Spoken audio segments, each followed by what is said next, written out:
absolutely. So we heard that the frustration from Hassan Salami, the UN special envoy, but he also announced a step forward. He said there had been real progress. There was a real desire to start negotiations, and he wanted to mark that. So we've got representatives from the two sides in Geneva, not Field Marshal Khalifa Haftar himself, nor Fayez al-Sarraj, the Prime Minister in Tripoli of the GNA. They're not there. They've both named 5 military representatives who are taking place in talks, and not even direct talks at this stage. They're both taking turns, both sides, with the negotiators. It's so sensitive. They are refusing at this stage to negotiate in the same room. So that just gives you an idea of the progress still to make. But what is important today is that they have both agreed on the principle of turning the current temporary truce into a lasting ceasefire. So that principle is important, as well as the fact that both sides are present and Hassan Salami say willing. But the details are going to be very difficult to strike an accord on.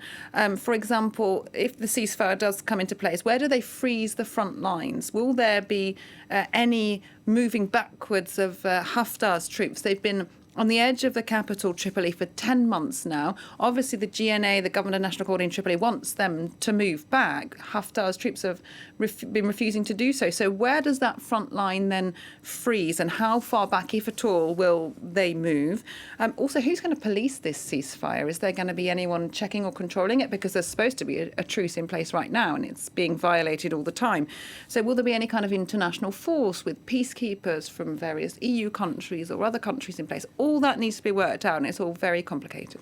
You mentioned truce violations. What is the latest on the ground then? Well, very complicated to get reliable information. But what we do know, what I've been hearing from sources on the ground, is there have been several violations of the truce in place since the Berlin conference on the 19th of January. And Hassan Salame was referring to it there.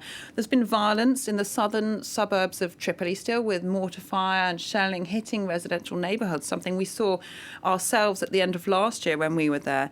There's also been a new front opened up between the cities of Misrata and Sirte. So that's a new flashpoint, and violence has been continuing there.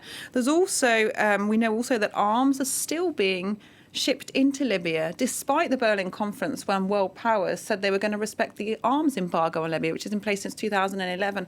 And clearly that is not really being stuck to at all. We've also got foreign troops or mercenaries arriving in Libya. So that on that side of it, there's an awful lot of progress to go. But Hassan Salami says that if you can work out the internal problems of Libya and actually freeze the military situation, and if you can get foreign arms shipments and foreign troops from stop being arriving, then you can start talking about the really hard subject matter, which is who governs Libya, what kind of political solution is there going to be for the future.